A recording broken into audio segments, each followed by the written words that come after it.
بسم اللہ الرحمن الرحیم۔ السلام علیکم زینب ٹی وی کے ناظرین، آج کے درس حدیث میں خوش آمدید۔ ناظرین اکرام، آج کے درس حدیث کا موضوع ہے دنیا اور آخرت کو جمع کرنے والے کلمات۔ حضرت ابو مالک اپنے والد سے روایت کرتے ہیں کہ انہوں نے نبی پاک صلی اللہ علیہ وآلہ وسلم سے سنا کہ ایک آدمی نے آپ کی خدمت میں حاضر ہو کر عرض کیا، اے اللہ کے رسول صلی اللہ علیہ وآلہ وسلم، جب میں اپنے رب سے دعا کروں تو کیسے کہوں؟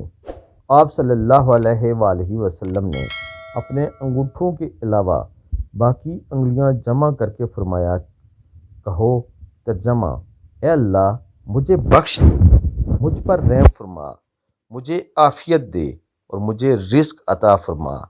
یقیناً یہ کلمات تمہاری دنیا اور آخرت کو جمع کرنے والے ہیں۔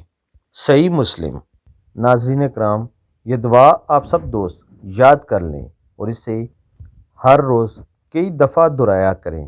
اللہ تعالی ہم سب کو بخش دے اور ہمیں عافیت عطا فرمائے۔ آمین ثم آمین۔